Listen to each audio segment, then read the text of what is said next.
Bonjour à toutes et à tous, je suis ravi de vous retrouver, je suis le docteur Gérald Kierzek, directeur médical de Doctissimo. Bonjour à vous qui êtes à distance pour assister à cette table ronde Meatlab par Charal. On va parler protéines et alimentation, sujet d'actualité très présent dans les discussions des réseaux sociaux notamment, avec beaucoup de questions qui viennent à l'esprit quand on évoque le sujet des protéines. Qu'est-ce qu'une protéine? À quoi elles servent? Quels sont nos besoins en protéines? Où est-ce qu'on les trouve, les bonnes et les mauvaises protéines? On sera là pour répondre très concrètement lors de cette table ronde qui est en deux parties. La deuxième partie, elle sera avec des praticiens de la nutrition. Un chercheur, Dominique Dardevec, qui est chercheur à l'INRAE, qui est spécialiste justement de la physiologie et de la nutrition. Arnaud Coccol, médecin nutritionniste, spécialiste des troubles de l'obésité. Et Aline Victor, diététicienne nutritionniste, fondatrice de la société Avisé. Ça sera dans la deuxième partie, c'est-à-dire dans une demi-heure. Mais tout de suite, dans une première partie, on va faire un tour d'horizon à la fois du marché et des tendances de consommation avec autour de cette table Xavier Terlet, bonjour. Bonjour. Xavier Terlet, senior advisor du cabinet de conseil Protéines XTC. Autant vous dire que vous êtes spécialiste des tendances du marché alimentaire. Et on va voir justement les tendances alimentaires, l'évolution des comportements de consommateurs. Delphine Michaud, bonjour. Bonjour. Vous êtes co-directrice de la business unit Grande Consommation d'OpinionWay. Vous êtes l'institut de sondage autour de cette table et vous allez nous présenter justement cette étude OpinionWay qui a été réalisée pour Charal dans le cadre de cette table ronde. Et là aussi, ça va me permettre de dresser un panorama et un portrait robot un peu des consommateurs par rapport au sujet des protéines. Et enfin, Stéphanie Bérard-Geste, bonjour. Bonjour. Vous êtes directrice marketing et innovation Charal. Et je vais vous laisser la parole, puisque c'est à votre invitation que cette table ronde s'organise. Merci Gérald, bonjour à tous et merci d'avoir répondu présent à notre invitation. C'est déjà notre 8e Meatlab et au fil du temps, nous avons toujours eu la volonté, quand on a initié ce programme, de parler de l'alimentation et de la manière dont elle raconte nos sociétés aujourd'hui. Donc au fil du temps, nous avons abordé beaucoup de thématiques, dont la dernière en date parlait de sport et alimentation. Donc on va retrouver quelques liens aujourd'hui. Donc forcément, vous le disiez Gérald, ce qui a pu nous inspirer cette année, c'est toutes les tendances qu'on va voir avec vous Xavier autour des innovations autour de la protéine et de toutes les conversations autour de la protéine qui semblent vraiment aujourd'hui beaucoup intéresser nos consommateurs. Donc on va voir avec vous Delphine et OpinionWay. Comme d'habitude, nous sommes allés les interroger parce que c'est important pour nous de voir quel est finalement l'état de leur connaissance sur le sujet. Et puis pour la première fois, on a aussi interrogé des professionnels de santé. Donc c'est hyper intéressant aussi d'avoir leur vision à eux sur le sujet. Donc voilà, je remercie par avance aussi tous nos experts de la deuxième partie de cette Meatlab et je vous souhaite à tous une bonne Meatlab édition 2025.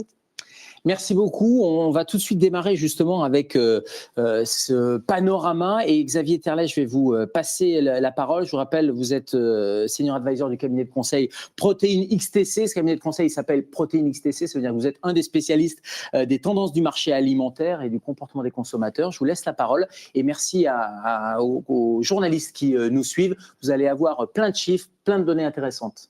Voilà, alors une table ronde sur le sujet protéines. La protéine est un sujet aujourd'hui. Clairement, ça nous vient des États-Unis. On a vu un afflux de produits ces dernières années aux États-Unis, dans les pays anglo-saxons, des produits à base de riches en protéines. Aujourd'hui en France, 40% des produits nouveaux l'année dernière qui sont arrivés sur le marché, plus 40% de produits qui mettent en avant le taux de protéines. Naturellement, riche en protéines ou enrichi en protéines, quelle que soit la formule, c'est des produits qui mettent en avant la richesse en protéines. C'est énorme et j'ai fait le calcul, j'ai regardé sur notre base de données New Food Data, vous avez à fin juillet autant de nouveaux produits que l'ensemble de l'année dernière. Donc on est sur une vague positive. Peut-être qu'on est en haut de la vague, je n'en sais rien, mais il se passe quelque chose au niveau de ces produits-là. Alors ça intéresse, on l'a dit, bien sûr les sportifs, les jeunes, les seniors, tout ce monde-là, on ne sait pas exactement. Alors il y a plein de choses qui se passent et c'est porté aussi par les réseaux sociaux. On en parle beaucoup sur les réseaux sociaux. Il y a des influenceurs. Alors, il y en a partout dans les pays anglo-saxons. Alors, j'ai une petite note parce que je ne les connais pas forcément bien, mais Khloé Kardashian, par exemple, qui a lancé des pop-corn riches en protéines. Vous avez, alors ça c'est aux USA, il y a Brian Johnson aussi qu'on appelle Liver King. Lui, c'est la protéine de la viande. Il mange de la viande crue, même des abats, pour montrer la force de la protéine. Alors, c'est un monsieur musclé. Vous avez en Inde Ravir Singh, Racing, qui lui a une marque qui s'appelle Super You, des chips, des barres de protéines, etc. Et puis, plus près de nous, Pamela Reif en Allemagne, qui a créé une gamme, alors elle fait son business aussi, hein, de barres de Naturally Pam. Et puis on a en France Thibaut InShape, alors qui a créé une InShape de produits riches en protéines. Alors il est suivi, hein. Alors j'ai mes petites notes. YouTube 27 millions de followers. TikTok 19 millions, Insta 18 millions. Voilà. Et il vient de créer sa gamme qui aujourd'hui, depuis le mois de juin dernier, est présente chez Carrefour, pour vous dire que ça diffuse. Hein. Donc il y a véritablement beaucoup de monde pour parler de la protéine et beaucoup de consommateurs qui s'y intéressent. Et puis ça envahit les rayons. Ça envahit les rayons. Alors j'ai fait le calcul, j'ai regardé famille de marché par famille de marché pour voir quelles étaient les plus impactées par ce phénomène de la protéine. La première, c'est évidemment les produits laitiers, le skyr par exemple, qui est un yaourt, un produit laitier riche en protéines. C'est une famille de produits qu'on ne connaissait pas il y a 10 ans, hein, les skyr, 10-15 ans, on ne connaissait pas. C'est des yaourts islandais, des yaourts, vous mettez la petite cuillère dedans, ça tient tout seul, c'est c'est un peu solide, c'est riche en protéines et ça plaît aux consommateurs. Vous aviez en 2024 36% des lancements de nouveaux produits de 2024 qui mettaient en avant la richesse en protéines. Ça, c'est un phénomène nouveau. On met en avant la richesse en protéines. Alors, c'est vrai pour les produits laitiers, et donc les yaourts, les fromages frais. C'est vrai également pour ce qu'on appelle les substituts végétaux. Vous savez, ces produits qui aimeraient bien ressembler à de la viande, qui n'en est pas, c'est complètement végétal. Et là, vous aviez près de 25% des nouveaux produits lancés l'année dernière, en 2024, de substituts végétaux, qui mettaient en avant la protéine. On le voit avec toujours un claim sur le packaging, riche en protéines, on verra, alors naturellement riche en protéines, enrichi en protéines, etc. Tout dépend effectivement du produit. Ensuite, on a tout ce qui est snacking, tout ce qui est produits pour apéritifs, qui parfois sont à base de légumineuses, donc des légumes, donc les pois chiches, les haricots, les lentilles, qui sont naturellement riches en protéines. Vous avez également les céréales. Alors on voit que c'est des marchés, c'est du volume. Hein. Quand vous voyez, là j'ai pris volontairement en exemple un produit à marque distributeur, Auchan. Vous voyez, Eat Move, protéines. On ne sait pas si on est dans le snack, dans le sport, etc. Mais enfin il y a toujours des caractères graves, vous voyez, des marques sur les produits. Évidemment des céréales comme muesli, protéines. Est-ce que c'est du muesli? Est-ce que c'est de la protéine? En tout cas, c'est les deux qu'on vend aux consommateurs. Les substituts végétaux surgelés de la même manière, donc là aussi, c'est un peu comme les frais tout à l'heure, hein, c'est des produits qui veulent ressembler à de la viande, en tout cas qui essayent d'en avoir l'apparence, et qui nous dit quand même, on le voit, hein, 38% des protéines dont vous avez besoin au quotidien. C'est ça qu'on voit sur le packaging. Hein. Et là, Carrefour, encore une marque de distributeur ou traiteur, et là, ils vendent pas une salade de pâtes, hein, ils vendent de la protéine 26 grammes. Voilà ce qu'on voit sur le packaging, en rayon. Hein, on voit ça aujourd'hui en grande distribution, donc une gamme de produits high protéines, donc c'est ce que l'on vend aujourd'hui. Les pâtes, de la même manière, aujourd'hui, le rayon pâtes, on vend de la protéine, autant qu'on vend des pâtes. Les boissons sans alcool sont bien sûr touchées, donc des produits, des boissons comme, là c'est une marque distributeur également allemande, High Protein, des sodas, et à côté une bière, oui, une bière sans alcool, riche en protéines, c'est un nouveau produit qui était présenté au Ciel l'année dernière, le Salon international de l'alimentation à Paris. Les surgelés salés, voilà une famille, là aussi, surtout avec des produits comme les légumineuses. Vous voyez, encore une marque distributeur. Je prends volontiers des marques distributeurs pour montrer qu'on est sur des marchés à gros volume. Hein. Quand un distributeur va sur un marché, c'est pas pour une niche. Donc là, des haricots blancs, des lentilles, etc. Tous ces produits qui mettent maintenant en avant source de fibres et de protéines. Et puis le fromage, évidemment, voilà le dernier né de fromagerie Belle, Babybel. On connaît bien le Babybel, c'est rouge. Maintenant, c'est noir maintenant, noir et rouge, et qui met, voilà, ce qu'on vend, c'est du fromage protéiné. Voilà. Donc ça, voilà le marché qui se développe. Et puis on voit aussi arriver des produits qui sont eux naturellement riches en protéines, de la viande par exemple, des produits de charcuterie. Voilà Campo Frio qui est un grand de la charcuterie, qui vend des saucisses de Francfort protéinase. Bon voilà, c'est vraiment de la protéine qui est mis en avant. Vous voyez toujours ces codes un peu avec des caractères un peu forts comme ça, un fond noir souvent. Voilà. Donc Pourquoi? C'est porté par les influenceurs, qui en parlent beaucoup. Il y a une marque aux États-Unis qui s'appelle David, qui est très portée par les influenceurs également, qui proposait jusqu'à présent, depuis plusieurs années, des produits type barre céréalière. Et bien maintenant, étonnamment, vous pouvez aller sur le site, c'est quand même assez intéressant, c'est tout nouveau, mais il se met à vendre du poisson, parce que le poisson, c'est du cabillaud et c'est riche en protéines, c'est indiqué dessus. Donc, il vendait des barres de protéines et maintenant, il revient à la protéine peut-être naturelle avec ce type de produit. C'est assez étonnant, c'est aux États-Unis, donc ils vendent tout simplement du poisson, comme ils pourraient vendre un steak de la même façon. Donc, c'est qu'il y a, on voit, il y a un marché important. Quand on voit les marchés, c'est qu'il y a une demande. C'est qu'il y a une demande importante. On le voit ici. Le marché, c'est x3 par rapport à 2020, il y a 5 ans. Donc, il y a une demande, il y a une attente des consommateurs, ça fonctionne. C'est plus 20% par rapport à l'année dernière. Donc, il y a véritablement une attente des consommateurs, on le voit, qui suivent les influenceurs, qui font du sport, qui se disent la protéine, c'est important, on y va.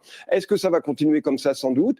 C'est plus, la dynamique, elle est plus vraie sur les produits solides que liquides. C'est x4,3 par rapport à 2020 sur les produits solides, les produits qu'on a vus tout à l'heure. Et puis, un élément étonnant, pour le dire, pour montrer qu'on est vraiment en haut de la vague, le produit dont je parlais tout à l'heure, le skier de Yoplait, il se trouve que sur la dernière période de Nielsen IQ, le skier est la référence la plus vendue sur dans l'ensemble du rayon yaourt, fromage frais. Donc c'est quand même assez incroyable que ce produit, le skier, qui n'était pas connu il y a 15 ans, devient la référence la plus vendue aujourd'hui sur le marché. Merci beaucoup, Xavier. On voit que c'est une tendance forte et avec toujours l'arrière-pensée de la protéine, c'est bon pour la santé. On va voir si ça se confirme. Vous l'avez dit, il y a un marché. C'est une tendance, mais le mot tendance, on vise le long terme. Alors, il y a aussi un effet de mode, soyons clairs. Et on va voir ce qu'en pensent les consommateurs. Parce que si un marché, si c'est numéro 1, le skier des produits laitiers, c'est qu'il y a une demande des consommateurs. Et je me tourne vers Delphine Michaud pour justement nous présenter. Alors, je le rappelle, vous êtes responsable de la business unit grande consommation chez Opinionway. Vous êtes allé sonder, vous êtes allé interroger les consommateurs. J'allais dire les patients, mais là, c'est les consommateurs. Parce que les gens qui ne sont pas malades, mais qui probablement ne veulent pas tomber malades. Et c'est pour ça qu'ils ont modifié leur mode d'alimentation. Et vous êtes aussi allé interroger les professionnels de santé. Je vous laisse la parole. Merci. Exactement. Alors, on a mis en place une étude dite miroir. Alors, pourquoi miroir? Parce qu'en fait, on a interrogé effectivement des Français d'un côté, donc des Français 18 ans et plus, représentatifs de la population française, pour aller comprendre leur perception, leur connaissance autour des protéines, mais aussi leur pratique déclarée. Évidemment, on est sur un mode déclaratif, c'est vraiment leur perception. Et puis, l'idée, évidemment, c'est de confronter ces perceptions au ressenti, mais aussi au retour d'expérience des professionnels de santé. Donc, on a interrogé 150 professionnels de santé, aux 2 tiers des médecins généralistes et 1 tiers des nutritionnistes, diététiciens. Alors, le premier renseignement, c'est que pour les Français, la protéine, c'est un aliment essentiel. Et la protéine, ça évoque avant tout la viande pour les Français. La viande, les viandes, alors sans forcément préciser, mais en tout cas, voilà, on parle très rapidement, spontanément de viande. On parle également de bénéfices santé, on parle c'est quelque chose pour les sportifs, pour la musculation. Mais vraiment, voilà, ce qui ressort en premier, c'est une alimentation riche en viande. Alors, pourquoi il nous dit ça? Parce qu'en fait, la grande majorité des Français estiment qu'une alimentation riche en protéines est absolument essentielle pour leur santé. On le sait, les Français le savent de plus en plus, ce qu'on met dans notre assiette a un impact sur notre santé. Et les Français ont bien conscience que la santé passe aussi par un apport en protéines. Alors, cet apport, cette alimentation riche en protéines, elle est essentielle. Elle est surtout connue auprès des inactifs. Voilà, c'est les plus âgés, c'est les seniors. On a un peu moins de plus jeunes et de CSP+. Et CSP+, c'est les catégories socio-professionnelles supérieures qui vont affirmer qu'une alimentation riche en protéines est essentielle pour la santé, mais ça reste quand même des taux très importants pour tout le monde. Alors, pourquoi elle est importante pour les Français, cette protéine? C'est toujours selon eux, selon leur perception. C'est important parce que pour eux, c'est une source d'énergie, avant tout, puis ça permet de maintenir ou de prendre de la masse musculaire. Donc c'est vraiment les deux, je dirais, les deux motivations, les deux bénéfices perçus les plus importants pour les Français. Après, donc c'est dans une moindre mesure, mais on parle un peu plus de récupération physique après l'effort. Donc là, on concerne plus des profils de sportifs. Également l'idée qu'il y a une sensation de satiété plus longue quand on va manger de la protéine, ou encore que ça permet de renforcer le système immunitaire. Donc, encore une fois, ça c'est vraiment de la perception consommateur. Côté médecin, un constat qui est plutôt plus alarmant, qui est qu'on a un médecin sur deux aujourd'hui qui déclare avoir observé une augmentation des cas de carence en protéines ces dernières années. Donc il y a un décalage entre ce que les Français perçoivent et la pratique, puisque dans la pratique, les médecins observent qu'il y a de plus en plus de carences. Alors ces carences, elles se matérialisent, selon toujours les médecins que l'on a interrogés, par une perte de masse musculaire dans la grande majorité. Et là, on va concerner un peu plus les personnes de 70 ans et plus. Les médecins vont également observer des fatigues chroniques, des retards de cicatrisation, alors un peu en plus mineur, mais une fragilité immunitaire. Et puis, alors, ce qui est intéressant aussi, et qu'il faut noter, c'est que ça ne concerne pas que les adultes, même si ce sont les adultes les plus touchés, mais les médecins observent de plus en plus de troubles de croissance chez l'enfant. Alors on va revenir côté perception des Français. On l'a vu, les Français ont vraiment un affect important pour une alimentation riche en protéines et ont une image très très positive des aliments naturellement riches en protéines. Alors on l'a demandé assez simplement de donner une petite note sur 10. Et on voit qu'on a des très bonnes notes sur les produits naturellement riches en protéines, 8,5 sur 10 pour les œufs. Ce sont de très bonnes notes pour les viandes blanches, pour les produits laitiers, pour les légumineuses et pour les viandes rouges. On estime qu'au-dessus d'un 7 sur 10, on est sur une bonne évaluation. Donc, une bonne image des produits naturellement riches en protéines. Une consommation déclarée qui est également importante sur les produits laitiers. On est à 6,9, donc c'est quasiment une par jour, un produit laitier par jour. On est autour de 3,2, donc 3 consommations dans la semaine de céréales. Alors là, on parle de pâtes, de riz, etc. Puis vient la viande blanche, les œufs, et puis on va tomber à 2 consommations en moyenne par semaine, c'est toujours du déclaratif, sur les légumineuses, les viandes rouges et les poissons et crustacés. Alors cette consommation, elle n'est pas tout à fait la même en fonction de qui on est. Les femmes vont consommer un peu moins de protéines, notamment un peu moins de viande. Les seniors aussi, alors là c'est les 50 ans et plus, on voit que vous voyez les chiffres en rouge, en fait c'est que c'est significativement inférieur à la moyenne française. Donc les seniors consomment quasiment sur tous les protéines, les aliments naturellement riches en protéines, sont en dessous de la moyenne française, sauf sur le produit laitier. Et puis on a l'inverse du côté des moins de 35 ans, qui eux vont plébisciter au contraire une alimentation plus riche, en tout cas de manière plus fréquente, vont plébisciter une alimentation donc riche en protéines. Alors là on parle des produits naturellement riches en protéines, mais vous voyez apparaître en bas du tableau qu'il y a aussi les yaourts enrichis en protéines, qui effectivement a trouvé sa cible auprès des moins de 35 ans. Alors, puisqu'on parle de fréquence de consommation de produits riches en protéines, il faut savoir que les Français qui continuent de consommer autant de viande, qui continuent, voire même plus de viande au cours des dernières années, le font, on nous parle déjà par plaisir, parce que les gens aiment manger de la viande, c'est un vrai plaisir. On nous parle également de tradition culinaire, parce que voilà, ça fait partie du patrimoine culinaire français, ils ne voient pas forcément pourquoi ils devraient en consommer moins. Et puis, et c'est le chiffre le plus marquant, le plus important, ils nous déclarent que c'est pour eux absolument essentiel dans leur alimentation. Alors, c'est essentiel pour eux, et puis ils ont une plutôt bonne connaissance des protéines, en tout cas des produits naturellement riches en protéines, puisqu'on leur a demandé de faire un petit exercice qui est pas forcément facile d'ailleurs, c'est d'estimer la teneur en protéines pour 100 grammes de produit.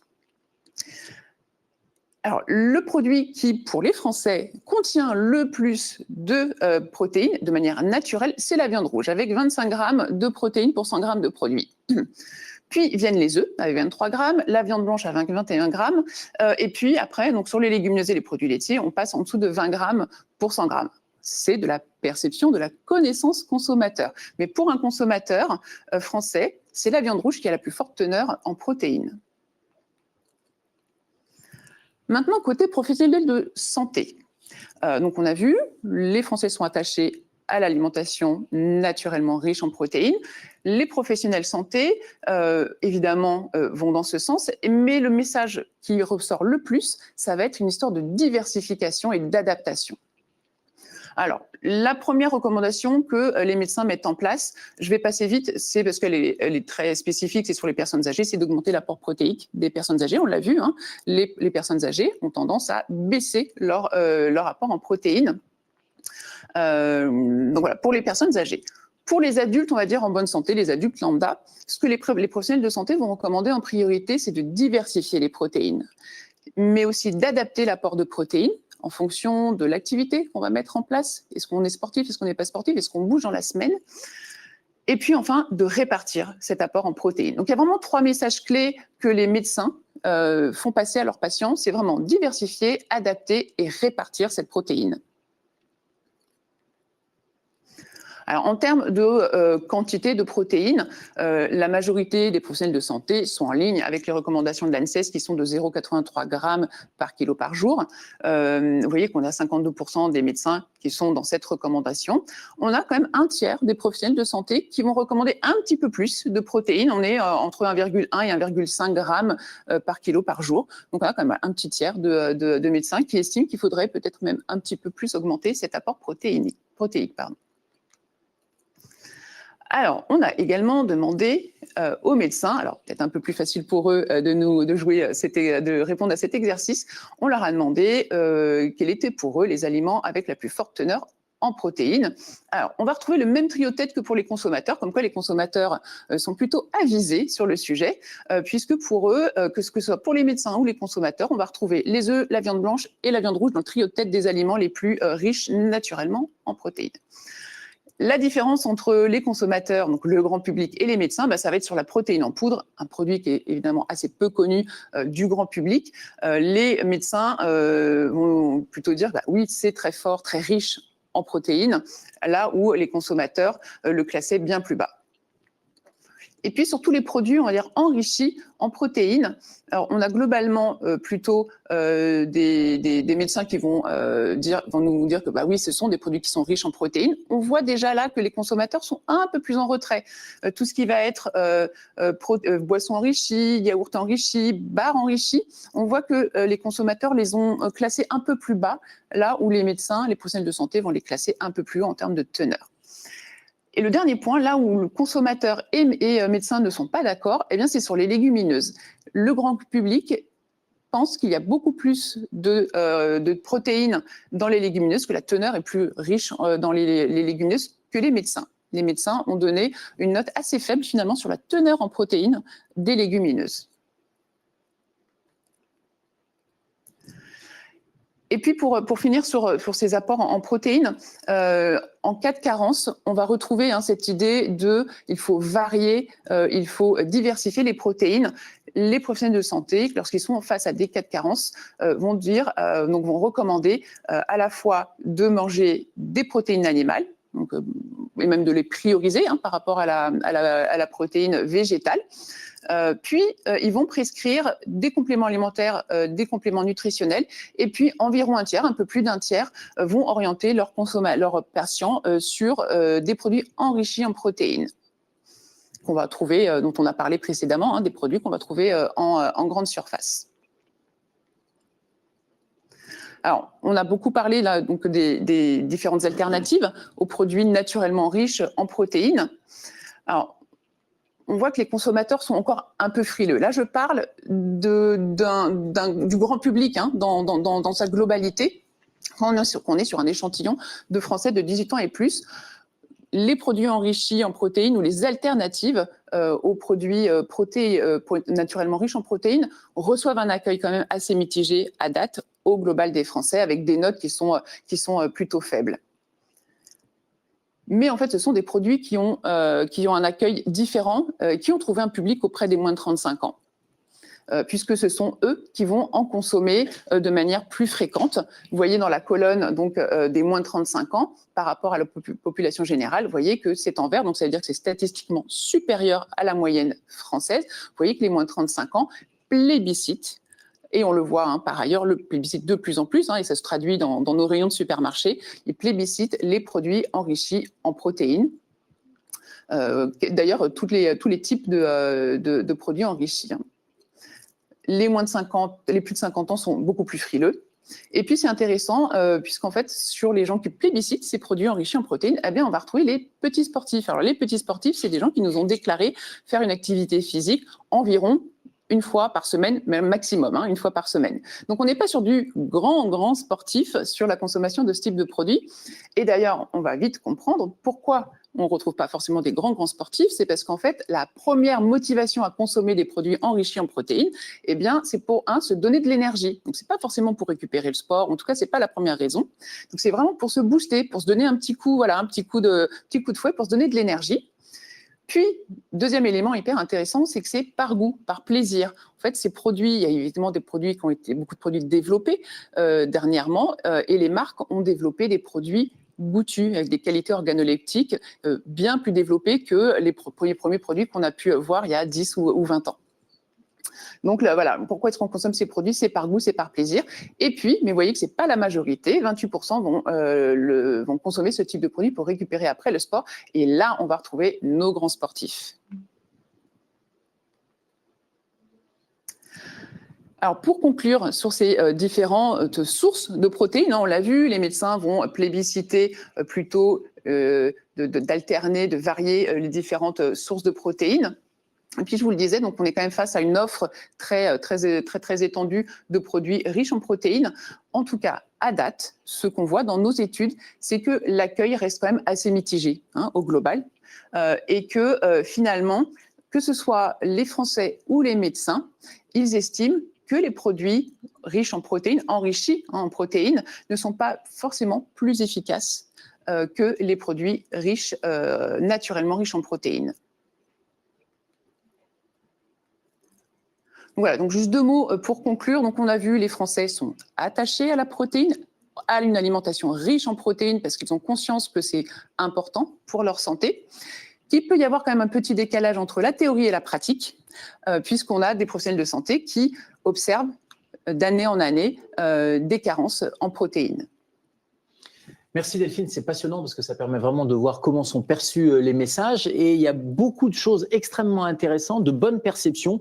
Il y a des mauvaises perceptions aussi et l'objectif de la deuxième partie de cette table ronde, ça va être justement de faire le point avec des praticiens, nutritionnistes, chercheurs et diététiciens. Merci Delphine, merci Stéphanie et merci Xavier et vous restez avec nous puisque j'accueille maintenant pour la deuxième partie de la table ronde des praticiens, le docteur Arnaud Cocolle qui est médecin nutritionniste, auteur de nombreux ouvrages et spécialiste du comportement alimentaire aussi et qui voit au quotidien dans son cabinet justement des patients qui sont carencés ou pas, ou pour prévenir la carence. On va demander aussi à Aline Victor de venir nous rejoindre, qui est diététicienne et qui a monté la société Avisé et qui, elle, a un regard particulier aussi de praticienne de la diététique, praticienne sur des publics particuliers, notamment les EHPAD et les seniors. Et puis Dominique Dardevet, c'est le chercheur de l'équipe et il va nous rappeler les fondamentaux sur les protéines parce qu'on a vu que c'est un marché en croissance, c'est une tendance forte avec toujours le claim santé, mais qu'il y a parfois de bonnes idées reçues et parfois de moins bonnes idées reçues et surtout ce qui est inquiétant, c'est les carences et donc il faut les prévenir. Deuxième partie de cette table ronde tout de suite.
Voilà, on se retrouve pour la deuxième partie de la table ronde Meatlab par Charal. On parlait des protéines, on a eu les tendances du marché, la vraie demande des consommateurs et on l'a vu, les protéines sont bien identifiées comme étant vitales par les consommateurs, vitales pour des raisons de santé. Pourtant, et ça c'était les chiffres inquiétants, il y a de nombreuses carences, de nombreuses idées reçues aussi. Et donc c'est l'heure de faire le point justement. Parfois ces idées reçues, elles sont vraies, parfois elles le sont moins. Nous allons maintenant dans cette deuxième partie voir la réalité des choses sur le sujet alimentaire et santé avec nos trois experts. Dominique Dardevet, bonjour. Bonjour. Chercheur à l'INRAE. Alors l'INRAE, c'est l'Institut national de recherche pour l'agriculture, l'alimentation et l'environnement. Je n'ai pas fait d'erreur. Très bien. C'est le chercheur de la bande. Donc vous allez nous parler de ces protéines animales en particulier, piliers de notre santé, et détailler un peu pourquoi, comment et quelle quantité. Arnaud Cocolle, docteur Arnaud Cocolle, bonjour. Bonjour. Médecin nutritionniste qu'on ne présente plus, j'allais dire, auteur de nombreux ouvrages, et on vous retrouve comme un référent sur la nutrition, sur les médias et en sciences. Merci d'être là. Et Aline Victor, diététicienne, bonjour, fondatrice Bonjour. de la société Avicé. Pareil, praticien, il y a le chercheur et il y a les deux praticiens et praticiennes où dans vos cabinets, au quotidien, vous essayez de faire mieux manger vos patients. Alors avant de parler justement du concret, des conseils à toutes les étapes de la vie, parce qu'on a vu que les besoins, ils changent et ces besoins pour éviter les carences, ils vont évoluer au fur et à mesure qu'on avance dans la vie ou en fonction des activités. Faisons un point sur les protéines, parce qu'on parle beaucoup de protéines depuis tout à l'heure, de protéines animales, de protéines végétales. On voit que c'est un pilier pour notre santé, mais les protéines, qu'est-ce que c'est et à quoi elles servent, Dominique? Alors, les protéines, ce sont des macronutriments, comme les glucides ou les lipides. La seule différence, c'est que c'est le seul macronutriment que nous sommes capables de fabriquer, que notre corps fabrique à partir de notre code génétique. Et il le fabrique à partir donc, de 20 unités de base qu'on appelle donc des acides aminés. Et en fonction de l'enchaînement et de la longueur de la chaîne qu'on va créer, on a une multitude de protéines différentes avec des fonctions différentes qui vont permettre d'assurer l'équilibre et la santé de notre organisme. C'est ce qu'on voit, c'est un peu un Lego, c'est voilà. ça, les acides aminés? C'est comme un petit Lego, effectivement. Et puis, en fonction de la couleur finale du Lego et de sa taille, on va avoir des protéines aussi différentes que, par exemple, une protéine plasmatique comme l'albumine ou un anticorps pour se défendre ou une protéine dans le muscle qui va se contracter et qui va nous permettre donc de bouger dans l'espace. Ou encore l'insuline, les hormones qui sont des protéines aussi. Beaucoup d'hormones sont protéiques. Donc, c'est quoi les spécificités de ces protéines? Alors, vous l'avez dit un peu rapidement, mais glucides, lipides, on peut stocker, protéines, on ne peut pas stocker. Alors, les protéines, on ne peut pas les stocker. Donc, c'est vrai que au cours d'un repas, si on consomme trop de lipides ou trop de glucides, l'organisme il a un système de stockage au cas où dans le repas prochain, suivant, il n'en aurait pas assez. Bon, c'est principalement le tissu adipeux qui sert de stockage et ça, ce mécanisme n'existe pas du tout pour les acides aminés et pour les protéines. Alors, ceci a plusieurs conséquences. C'est qu'on est obligé, où on devrait consommer des protéines à chaque repas. Et la deuxième conséquence, c'est qu'au cas où on n'en mangerait pas suffisamment ou que notre équilibre en acides aminés ne serait pas respecté, l'organisme n'a pas d'autre solution que d'utiliser ses propres protéines, donc de détruire certains organes, notamment non prioritaire au moins dans l'instant, et c'est le muscle squelettique, les muscles qui vont en faire entre guillemets les frais. Et si cette situation perdure un petit peu trop longtemps, on va avoir très progressivement une diminution de la masse et de la fonction musculaire, une diminution de la mobilité et au final un risque de dépendance qui n'est pas négligeable, notamment donc chez les personnes âgées. Comment on gère mieux sa consommation de protéines? Parce qu'on voit que c'est capital de bien la gérer, j'allais dire de la piloter, pas uniquement sur la semaine, pas uniquement sur la journée, mais même à l'échelon du repas. Alors effectivement, donc, comme je l'ai dit, comme on n'a pas du tout de stockage possible, on est dépendant un petit peu de toutes les protéines alimentaires que l'on consomme. Donc ceci veut dire qu'il faudrait à chaque repas apporter effectivement ces protéines. Après, comme je vous l'ai dit, si on n'en a pas assez, il faudra quand même en trouver et on risque de pénaliser son état de santé. Mais par contre, si on en mange trop, c'est pas mieux non plus, puisque comme on n'a pas de stockage, le surplus va être éliminé et puis on a des produits terminaux en fait de dégradation des acides aminés qui sont l'urée, c'est un toxique pour l'organisme. Forcément, beaucoup trop d'acides aminés à éliminer beaucoup d'urée, le rein travaille beaucoup et on peut potentiellement avoir un dysfonctionnement ou une altération de la fonction rénale si on consomme trop de protéines pendant trop longtemps. On y reviendra, mais c'est tout le problème de la supplémentation en protéines et notamment dans les salles de musculation qui peut avoir des conséquences malheureuses sur le rein. Voilà. quelle différence entre protéines animales et végétales? On parle beaucoup de protéines animales, on a vu la perception des gens, quels produits étaient riches en protéines animales. On parle aussi beaucoup sur les réseaux sociaux de protéines végétales. Absolument. Est-ce qu'on peut faire le point? Alors, je l'ai dit en introduction, c'est-à-dire que tout être vivant qui a de l'ADN est capable de fabriquer des protéines. Alors forcément, quand on est une plante, un homme ou un chien, on ne fait pas les mêmes protéines avec des objectifs différents. Donc, ce qui explique qu'en fonction de la source qu'on va utiliser, la composition en acides aminés va différer puisque les organismes ont des fonctions et des objectifs différents. Alors, c'est ce qui existe entre les plantes et les animaux. Quand on regarde effectivement la composition en acides aminés des protéines végétales, elle n'est pas optimale en certains acides aminés pour les besoins de l'être humain. Alors, c'est pas grave en soi, hein. Une fois qu'on connaît l'information, la plupart du temps, il faut augmenter légèrement l'apport de ces protéines végétales par rapport à une protéine animale, et en principe, tout va bien si la totalité des acides aminés sont apportés en quantité suffisante pour pouvoir renouveler ces protéines de façon optimale. Si j'ai bien compris, ça veut dire qu'à quantité équivalente, les protéines végétales sont de moins bonne qualité nutritionnelle pour l'homme que les protéines animales. Voilà. Par quantité de poids, c'est-à-dire pour dire on va prendre 1 gramme de protéines et un végétal ou 1 gramme de protéines animales, comme la correspondance en acides aminés est plutôt en défaveur pour certains acides et pour les protéines végétales, on peut dire que pour l'homme, les protéines végétales sont de moins bonne qualité nutritionnelle. Mais ceci n'empêche pas d'en consommer dans son alimentation. Alors, on l'a vu d'ailleurs dans l'étude OpinionWay qu'il y avait une diversification de la consommation. Et dans cette étude OpinionWay pour Charal, les Français associent spontanément les protéines à la viande. C'est une association qui est très forte. Est-ce que protéines animales, c'est forcément synonyme de viande ? Alors pas du tout, hein, comme tous les organes d'un tissu, tous les organes d'un animal produisent des protéines, hein, c'est des protéines structurelles. Alors c'est vrai que certains organes sont beaucoup plus riches que d'autres en termes protéiques, et donc c'est effectivement le cas des muscles qu'on appelle effectivement la viande. Et il faut savoir que quelle que soit l'origine effectivement de ce muscle, hein, qu'il soit d'origine je dirais de bovin, d'ovin, de poisson ou de volaille, vous avez à peu près la même quantité de protéines par gramme de viande. Alors l'avantage, c'est que dans les muscles et dans la viande, les protéines sont extrêmement concentrées. Ça veut dire que sous des petits volumes, on peut consommer des grandes quantités de protéines. Et ça peut être relativement intéressant, notamment chez des gens qui ont des petits appétits, par exemple, qui ne peuvent pas manger des grosses quantités. Le fait d'incorporer dans son régime une viande peut permettre effectivement de consommer des protéines sous des petits volumes. Ce qui ne va pas être forcément le cas avec d'autres sources, et notamment les sources végétales, où c'est vrai, alors on entend beaucoup que les graines, notamment de légumineuses, contiennent autant de protéines que la viande. Alors c'est vrai, mais c'est vrai uniquement sur les graines sèches. Malheureusement, l'homme ne consomme pas de graines sèches. D'ailleurs, elles sont complètement indigestibles. Et au cours de la cuisson, il va y avoir une augmentation du volume de la graine. Et du coup, on va avoir une dilution à peu près par 2 et 3 de la quantité de protéines.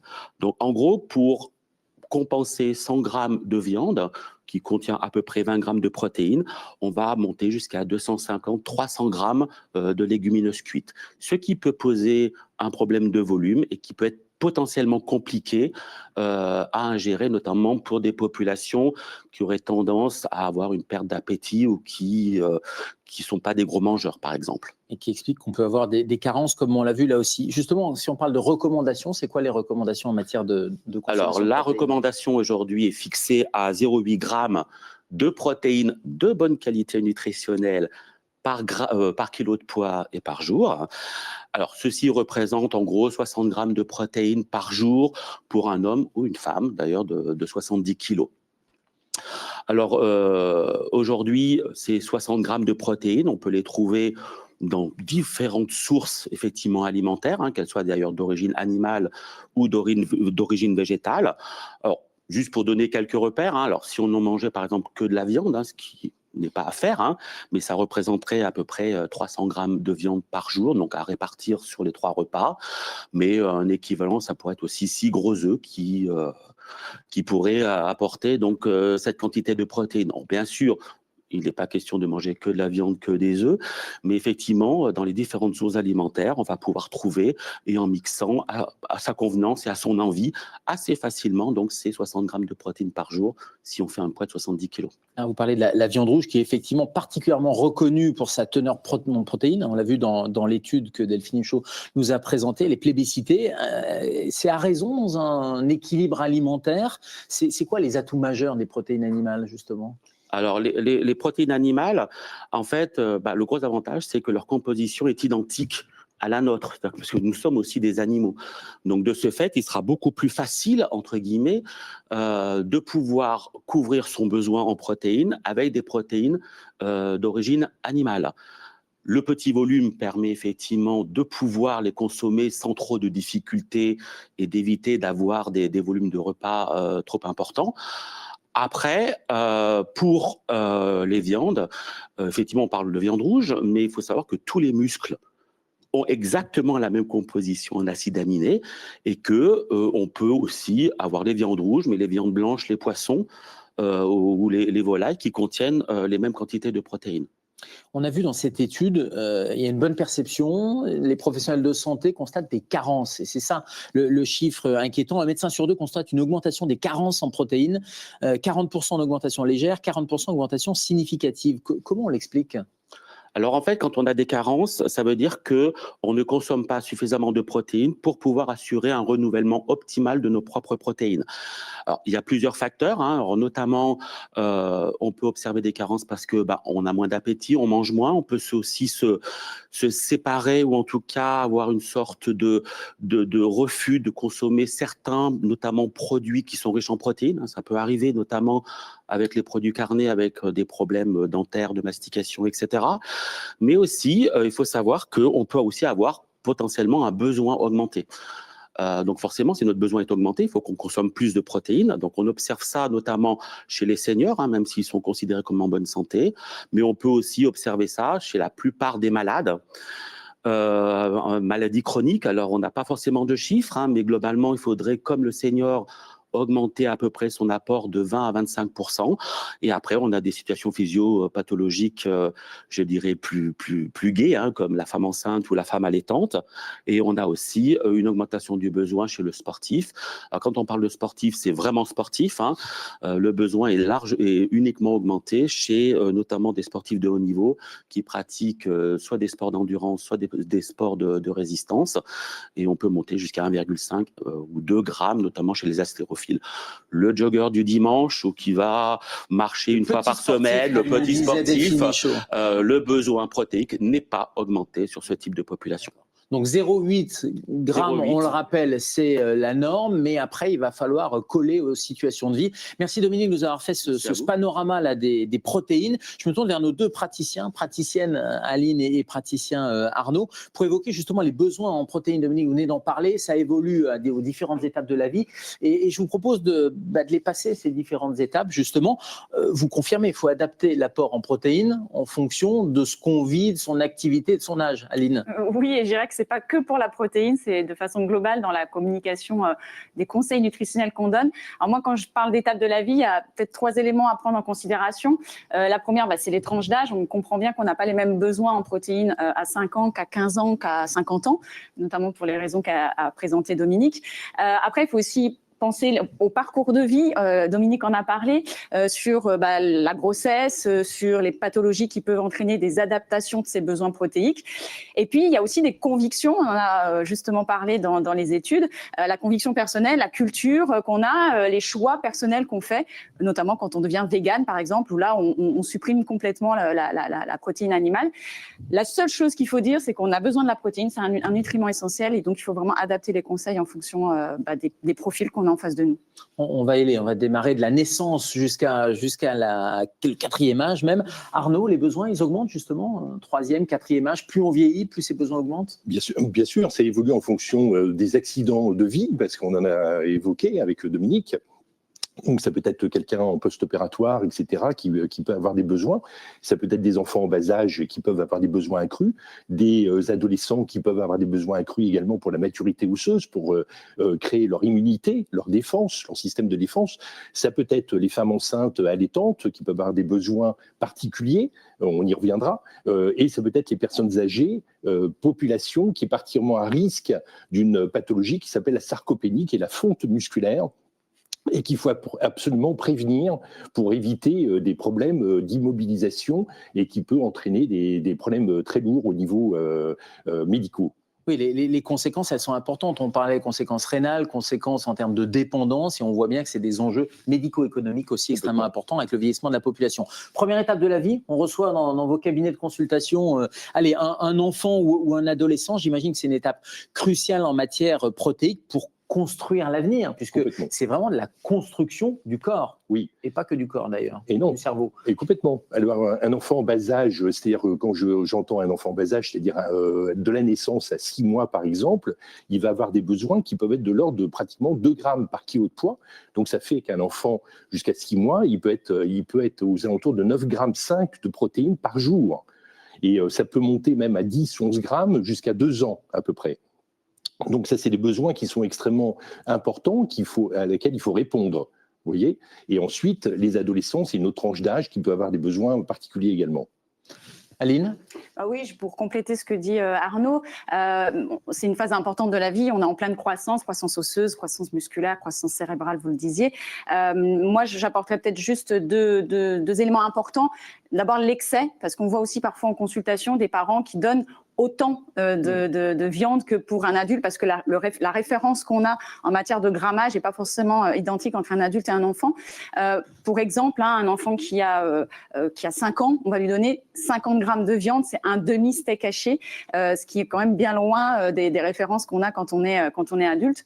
Donc l'excès est à prendre en considération. Et puis le deuxième élément qui est important, c'est aussi les carences, parce qu'on voit notamment chez des parents qui ont des convictions un peu végétaliennes, véganes, reporter en fait cette conviction à leurs propres enfants, avec parfois des nouveau-nés nourris à la protéine végétale, avec des conséquences parfois très délétères. Alors, ce qui est important, c'est de diversifier. Il y a les protéines animales et les protéines végétales. On peut diversifier, y compris chez les enfants, chez les adolescents ? Bien évidemment, il faut justement cette balance protéines animales, protéines végétales, il la faut, parce que ces deux familles d'aliments ont leur configuration nutritionnelle importante. Protéines végétales, les aliments qui contiennent des protéines végétales sont aussi riches en fibres, donc nécessaires. Et puis les aliments sources de protéines animales vont être riches en vitamine B12, en fer, qui sont nécessaires aussi au développement de l'enfant. Arnaud, comment on diversifie protéines animales, protéines végétales, sans risque pour une pleine santé et une pleine croissance ? Le maître mot, c'est la diversité. Donc il faut vraiment diversifier. Donc on éduque le goût. Ça, je pense que c'est extrêmement important d'éduquer le goût. Donc, on éduque le goût. Donc, en faisant prendre conscience, si on fait des protéines végétales, il faut, dans ce cas-là, faire des assemblages, parce qu'on en a parlé tout à l'heure, il y a des carences.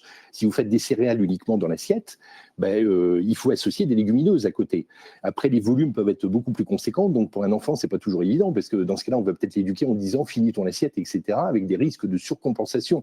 Donc, il faut la juste portion. Ce que vient de dire Aline, c'est extrêmement important. La portion doit être raisonnée en fonction de l'âge. On ne donne pas un steak d'adulte à un enfant de 5 ans. Donc on va lui donner un demi-steak pour que ça corresponde à son apport protéique. Mais par contre, on doit être conscient aussi que le fer qui est contenu dans la viande est extrêmement important, parce que le fer de la viande est beaucoup mieux assimilé que le fer végétal. Donc un enfant a besoin, surtout au moment de l'adolescence aussi, où il peut y avoir des jeunes filles qui commencent à avoir des règles, etc.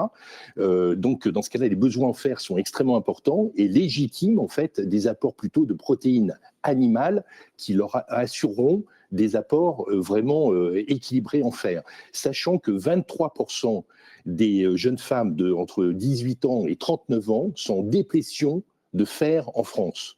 Donc, le manque de fer est vraiment une pathologie très récurrente dans les cabinets médicaux. Et donc, en prévention de l'anémie, justement, là, on peut faire un focus quand même sur la viande rouge qui permet d'amener les protéines, et le fer. Oui, alors l'anémie, pour ceux qui ne connaissent pas, c'est une carence en fer. Le fer a pour mission d'être un transporteur de l'oxygène dans les cellules au travers du système sanguin. Et donc, chez l'adolescente, on le voit bien, en phase de puberté, on a les règles qui arrivent et donc on a une déperdition en fer qui est plus importante. Et on sait que ces adolescentes, particulièrement les jeunes adolescentes, sont vulnérables face à la consommation de viande rouge au travers des réseaux sociaux, de l'image de l'écologie aussi. Elles ont une vraie imprégnation sur comment investir dans cet développement durable et l'écologie en France. Donc elles ont tendance à diminuer leur viande rouge alors qu'elles ont des besoins augmentés en fer. Et c'est là que les carences arrivent. Et puis, sans oublier aussi le diktat de la minceur qui fait que viande égale prise de poids, souvent dans l'esprit des consommateurs, alors que c'est complètement faux. C'est faux? Complètement. Mais ça, malheureusement, sur les réseaux sociaux, par exemple, il y a des sites, je vais en parler hors caméra, ne mange rien, tu maigriras. C'est complètement stupide. Vous voyez, donc on en arrive à ces aberrations. Donc il faut de la juste raison. Vous voyez, la nutrition, c'est pas de l'improvisation. Autre étape importante, on grandit, et vous parlez des femmes en âge de procréer, les femmes enceintes et les femmes allaitantes, avec un chiffre inquiétant qu'on a vu dans l'étude, inquiétant, 60% des carences en fer concernent les femmes. Pourtant, il faut nourrir 2 vies quand on est enceinte. Il y a 2 vies à nourrir. Donc là aussi, les besoins sont augmentés, Arnaud. J'aime bien ce terme de nourrir 2 vies. Et c'est pour ça qu'il faut accompagner des femmes qui ont des mœurs alimentaires particulières, comme végétariennes ou végétaliennes. Il faut peut-être leur faire prendre conscience, les amener peut-être à prendre des protéines animales pendant la grossesse, si elles acceptent. Si elles n'acceptent pas, il faut vraiment un accompagnement nutritionnel extrêmement poussé pour éviter toute carence. Quand vous mangez de la viande, il y a un effet matrice. Vous ne mangez pas que de la viande, vous mangez du fer dedans, vous mangez du zinc, des vitamines. Donc il y a la vitamine B12 que les végétariens savent très bien qu'ils n'ont pas suffisamment et qui méritent d'être compensés. Donc tout cet effet matrice, c'est-à-dire la texture de l'aliment, le rendu en bouche, etc., est extrêmement important parce que ça permet à votre cerveau aussi en temps réel d'ajuster parfaitement vos apports à vos besoins. Donc, je pense qu'un aliment texturé avec une matrice, avec son contenu en vitamines, etc., les besoins vont être extirpés en fonction vraiment de ce dont vous avez besoin.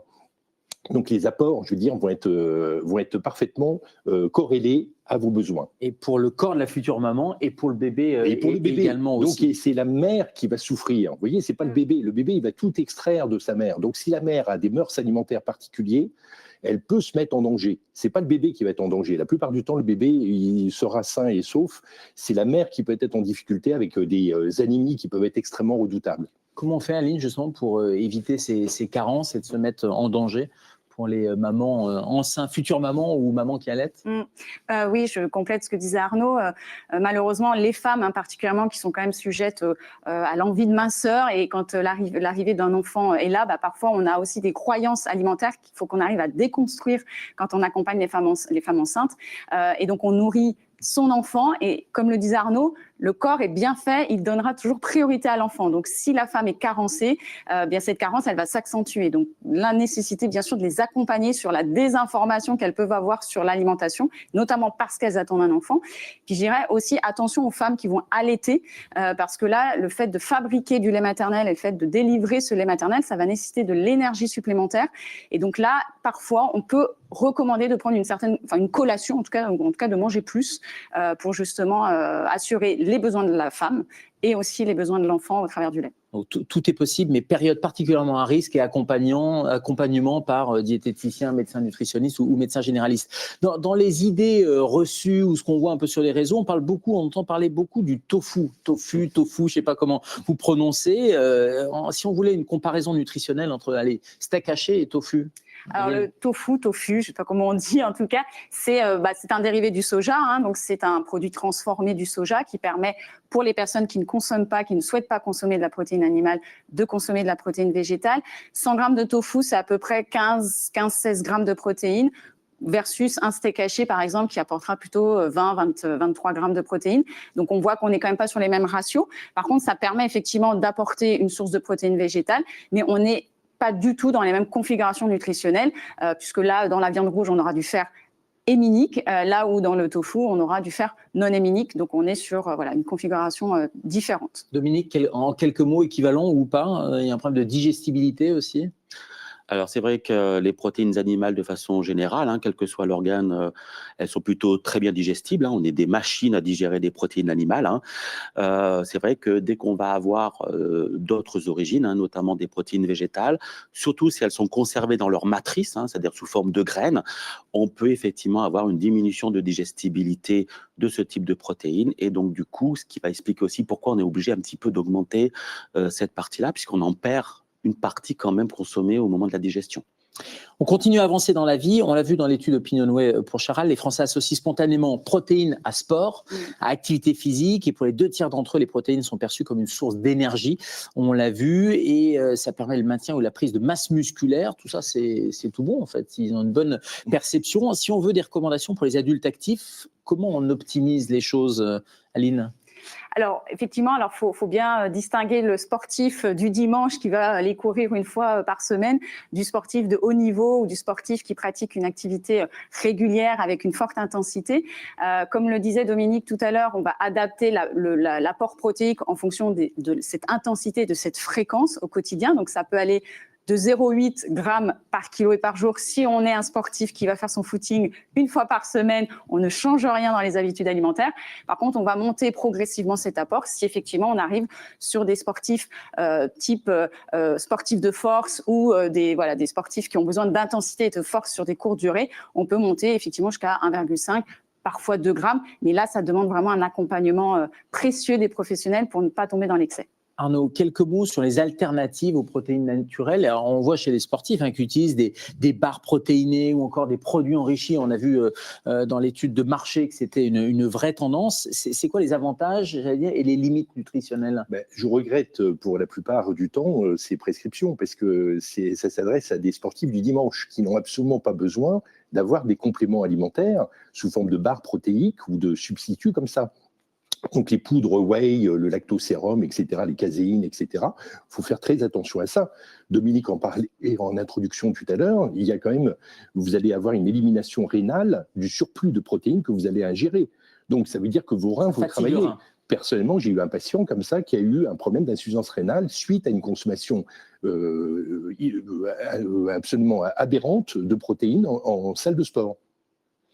Donc, on ne consomme pas, on évite. On évite, sauf dans ce cas-là, pour les sportifs de très haut niveau qui préparent l'Ironman ou je ne sais pas quoi, ou qui préparent les JO. Dans ce cas-là, eux, ils sont déjà suivis par des nutritionnistes et des diététiciennes. Et dans ce cas-là, ils ont des modèles alimentaires particuliers. Vous savez que des sportifs de très haut niveau montent parfois à 12 000 calories par jour. Michael Phelps, il mangeait 12 000 calories. Le petit déjeuner de Michael Phelps, c'était quand même assez étonnant. Aline, qu'est-ce qu'on peut dire en quelques mots de ces barres ? En plus, c'est des produits ultra formulés, ce qu'on appelle ultra transformés, mais la vraie terminologie, c'est ultra formulé, c'est ça ? Alors, comme on l'a vu tout à l'heure dans l'étude, il y a finalement 2 types de produits enrichis. Il y a des produits enrichis qui sont déjà naturellement riches en protéines, comme la charcuterie, le fromage, les yaourts, on l'a vu tout à l'heure. Et puis, on a des dérivés, des substituts, souvent des substituts végétaux qui sont enrichis en protéines, les barres protéines, etc., qu'on a vu tout à l'heure. Il faut être vigilant face à ces produits, de bien regarder les étiquettes, parce que c'est pas parce qu'il y a une allégation santé, dans le sens source de, riche en, que le produit est bon pour la santé. Donc, regardez toujours les étiquettes parce que, comme on le disait, c'est des aliments ultra formulés. Donc, parfois, on a une ribambelle d'ingrédients supplémentaires à l'intérieur. N'oublions pas non plus que parfois, on veut aussi camoufler le goût de la protéine qui a été rajoutée artificiellement. Et donc, on rajoute du gras, on rajoute du sucre, on rajoute du sel. Donc, c'est pas forcément mieux. Plus la composition est courte, meilleur c'est pour la santé, globalement. C'est Exactement. comme la carte du restaurant. Exactement. Et toujours la problématique aussi de ces produits, c'est que du coup, on n'en maîtrise plus la consommation et parfois, on se retrouve avec des consommations en protéines sur la journée entière, astronomiques, parce qu'on a cumulé des aliments riches en et naturellement source de. Alors, le temps passe dans la vie, on va s'intéresser aux seniors et le temps passe aussi et on va être sur la fin de cette émission, mais capital, les seniors, on l'a dit, c'est une période très à risque, les besoins sont augmentés, il faut prévenir la sarcopénie, c'est vraiment les 2 éléments essentiels pour bien vieillir, Aline ? Oui, alors Dominique en parlait tout à l'heure, de cette perte en masse cette perte en masse et fonction musculaire, ce qu'on appelle la sarcopénie. Il faut savoir qu'elle commence à partir de 50 ans, donc on ne se réveille pas un beau matin à 80 ans en se disant « Oula, j'ai plus de muscles », ça se fait avec le temps, malheureusement. D'où la nécessité d'avoir un bon apport en protéines et de faire de l'activité physique de façon régulière pour maintenir cette masse musculaire. Parce que, comme le disait Dominique tout à l'heure, si on perd notre masse musculaire, on perd en mobilité, on rentre dans la dépendance et c'est là où, malheureusement, d'autres maladies peuvent venir s'y associer. Et donc, moi, souvent, je dis, quand on prend de l'âge, quand on devient une personne âgée fragile, le besoin en protéines est quasi similaire à un sportif, finalement. On est proche des 1, voire 1,2, 1,5 g de protéines, surtout quand il y a une dénutrition, c'est-à-dire une perte involontaire de poids liée à cette fonte musculaire. Plus faire travailler le muscle. Arnaud, j'imagine que c'est un public vulnérable que vous avez en consultation. C'est capital de prévenir la sarcopénie, d'augmenter les besoins protéiques, parce que finalement, on n'entend pas tellement ce discours-là dans les médias notamment. Complètement. Il faut interroger le patient. Quand vous avez une personne âgée, il faut savoir ses problèmes masticatoires. Est-ce qu'elle a toutes ses dents? Ça paraît évident comme ça. Mais si on ne peut pas mâcher, on ne peut pas manger des protéines. Complètement. Est-ce qu'elle a des troubles de la déglutition? Est-ce qu'elle a une facilité à faire ce qu'on appelle le bol alimentaire? Vous voyez, quand vous mâchez, à la fin, il ne reste plus qu'il y a une espèce de pâte presque informe, prêt à être ingérée, qu'on appelle le bol alimentaire. Mais il y a beaucoup de personnes âgées qui n'arrivent pas et qui vous disent j'ai des problèmes de fausse route ou de troubles de la déglutition. Et dans ce cas-là, il y a éventuellement un détournement aussi vis-à-vis de la nourriture, c'est-à-dire qu'ils se détournent des produits qui leur posent le plus de problèmes et la plupart du temps, ça va être la viande qui va être exclue de leur alimentation. Ça, c'est l'erreur. En fait, c'est une spirale négative. C'est une spirale négative parce que les apports, Aline vient de le signaler, sont accrus chez ces personnes-là. Donc, il faut revoir leurs apports alimentaires, peut-être les texturer différemment également. Peut-être, dans ce cas-là, utiliser des compléments alimentaires s'il le faut, dans ce cas-là protéiques, et peut-être aussi travailler la forme, donc les steaks hachés, par exemple, ça c'est un moyen. On ne va pas donner une entrecôte à une personne âgée, peut-être plutôt un steak haché. Donc des choses comme ça qui leur permettent de faciliter. Jouer aussi sur la combinaison protéines végétales, protéines animales, ça on peut agir, mais le problème c'est le volume. Donc il faut raisonner en volume parce qu'il ne faut pas que les volumes soient non plus disproportionnés pour une personne âgée qui sera incapable de tout finir. On arrive au terme de, j'allais dire au terme de la vie, non, mais au terme de l'émission, et en tout cas, on va bien vieillir. Non, mais c'est capital parce qu'il y a une priorité institutionnelle qui est de dire le maintien à domicile, mais pour être maintenu à domicile, il faut être avec une capacité musculaire et donc des besoins protéiques qu'il faut à tout prix couvrir. Si on veut un mot de la fin, chacun d'entre vous, Dominique, qu'est-ce qu'on peut dire et qu'est-ce qu'il faut retenir à propos des protéines et de notre alimentation? Alors, les protéines, c'est un macronutriment essentiel à la vie, donc il faut en consommer. Alors, il faut en consommer en fonction de son besoin, donc il ne faut pas en consommer moins que son besoin, mais il ne faut pas en consommer plus aussi que son besoin. On a une variété de produits alimentaires non transformés qui nous permettent effectivement de pouvoir subvenir à notre besoin. Donc, on a plein de possibilités. On n'a pas besoin de se supplémenter si on a un état de santé normal. Et si on veut modifier effectivement son apport alimentaire en protéines pour des raisons écologiques, bien-être, animal, etc., on le peut, mais il y a certaines précautions à prendre et vous être plutôt informé. Et si on veut végétaliser de façon importante, il faut faire appel à un professionnel qui nous aidera dans cette démarche-là. Aline, et juste à celles et ceux qui nous regardent, posez vos questions, n'hésitez pas sur le chat et nos experts sont là pour y répondre dans les quelques minutes qui suivent. Aline, le mot de la fin, ou en tout cas, qu'est-ce qu'il faut retenir pour celles et ceux qui nous regardent et qui vont écrire des articles et qui vont passer ce message au public? Moi, je dirais attention à comment vous interprétez les messages de santé publique de façon générale ou même les messages que vous voyez dans les réseaux sociaux. On a entendu beaucoup qu'il fallait réduire sa consommation de viande. Je tiens à préciser que le PNNS, le Programme National Nutrition Santé, les petits bandeaux que vous voyez, là, manger 5 fruits et légumes par jour, n'a jamais dit qu'il fallait supprimer la viande de sa consommation. On a juste demandé à réduire la consommation en viande rouge. Pour autant, c'est 500 grammes par semaine, ce qui veut dire que c'est quand même 3 à 4 portions par semaine. Donc, on n'est pas en train de dire qu'il faut supprimer complètement la viande rouge. On en a besoin parce qu'on a la chance en France d'avoir une diversité d'aliments et il faut en profiter. Et une alimentation équilibrée, alors je sais que voilà, c'est pas forcément vendeur, mais manger équilibré, diversifié, c'est la clé à retenir. Et pour ça, Arnaud, il faut aussi une éducation nutritionnelle. On a vu qu'il y avait beaucoup de notions de tradition dans l'étude Opinionway, mais il faut aussi être éduqué pour faire perdurer cette tradition d'aliments santé. Oui, on observe le manque maintenant de faits maison. Vous voyez, il y a de plus en plus de gens, malheureusement, qui perdent l'éducation familiale au niveau du fait maison. Donc, il faut réhabiliter ça. Autre message également, je pense qu'il faut des messages positifs. Il faut arrêter de stigmatiser les gens. Et il n'y a pas des protéines animales contre les protéines végétales. C'est pas ceci ou cela, c'est ceci et cela. C'est-à-dire, il y a de la place pour tout le monde. Donc, on n'est pas dans des guerres de chapelle, etc. Il faut que les gens trouvent le plaisir dans leur alimentation avec des portions qui soient et qui ait du goût, qui ait de la saveur dans ce qu'ils mangent. Vous voyez, c'est ça, il faut lutter contre l'alimentation uniforme, ultra formulée dont on a parlé tout à l'heure. Donc, trouver du plaisir, jouer sur les épices, etc. Et un mangeur de viande, je lui dis simplement, je regarde le reste de son assiette aussi. Est-ce qu'il a fait des efforts? Est-ce qu'il a mangé des haricots verts à côté? Ou est-ce qu'il a mangé quand même un petit peu de végétaux et non pas des sempiternelles frites, comme on observe souvent chez des mangeurs d'entrecôte.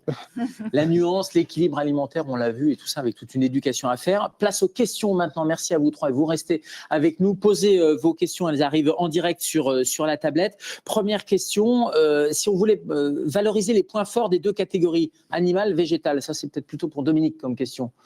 Alors, si on veut valoriser les deux, alors au niveau, je dirais, composition en acides aminés, les protéines végétales sont plutôt moins bonnes que les protéines animales. Après, c'est comme on dit, on consomme rarement en fait une protéine toute seule. Hein, donc, il y a toute une matrice et un environnement en fait qui l'entoure. Et là, les deux sources ont leurs avantages et leurs inconvénients. On en a parlé tout à l'heure. Hein. Produits animaux, viande, c'est vitamine B12, du fer qui est facilement assimilable. Et pour tout ce qui est produits végétaux, on a tous les bioactifs végétaux, les antioxydants, mais aussi les fibres. Hein. Les Français ne consomment pas assez de fibres. Hein. Il en manque 10 grammes par jour. Hein. Donc voilà, donc je dirais qu'il y a à la fois des avantages et des inconvénients pour les deux sources. Et donc, il faut simplement composer et surtout les associer pour bénéficier des avantages des deux. Question peut-être pour Arnaud. Protéines en mode cure ou toute l'année? Point d'interrogation. C'est à tous les repas. Et surtout ça, c'est ce qu'on vient de dire. Donc, c'est pas en mode cure. Donc, je suis contre les régimes hyperprotéiques, comme on a vu il y a quelques années, qui fleurissaient et qui sont absolument catastrophiques au niveau de l'équilibre pondéral et de la perte de la masse musculaire. Quand vous faites des régimes hyper pro, la plupart du temps, vous perdez de la masse musculaire. Et le poids est obligé d'augmenter progressivement pour récupérer votre masse musculaire. Donc, vous faites du yo-yo ascendant. Donc, il faut lutter contre ça. Donc, on mange des protéines à tous les repas et en fonction des besoins et de votre âge. Alors, la question derrière le mot cure, c'était peut-être les bars enrichis, les produits enrichis. Oui, mais je vois pas l'utilité dès lors qu'on a une alimentation normale, entre guillemets. C'est-à-dire que je suis contre le fait de se désocialiser et de quitter les tables. Il y a des gens qui vont manger des barres de protéines devant leur ordinateur et de façon solitaire. C'est absolument catastrophique. En plus, il y a la sédentarité. Oui. Peut-être pour Aline, protéines et sport, les X tips à avoir en tête. Alors déjà, qu'est-ce qu'on entend par sport, hein, j'en reviens encore là-dessus, mais si c'est juste aller courir le dimanche, on ne peut pas considérer ça comme être un sportif de haut niveau. Donc on adapte vraiment notre besoin en protéines en fonction de la fréquence et de l'intensité de notre activité physique. Par contre, on a besoin de protéines. Quand on a des spécificités comme par exemple si on est végétalien et qu'on fait du sport à haut niveau, c'est possible, mais là il faut vraiment se faire accompagner par des professionnels pour trouver le bon équilibre en acides aminés dont parlait Dominique. Et quand on a un sportif de haut niveau, effectivement comme le disait Arnaud, il faut trouver le bon équilibre, le bon apport en protéines pour répondre à notre besoin musculaire. Et juste par rapport à l'activité physique, hein, ne pas oublier aussi de s'hydrater. Ça, c'est un sujet qui est primordial, parce qu'on a besoin aussi d'hydratation pour bien digérer les protéines. Voilà.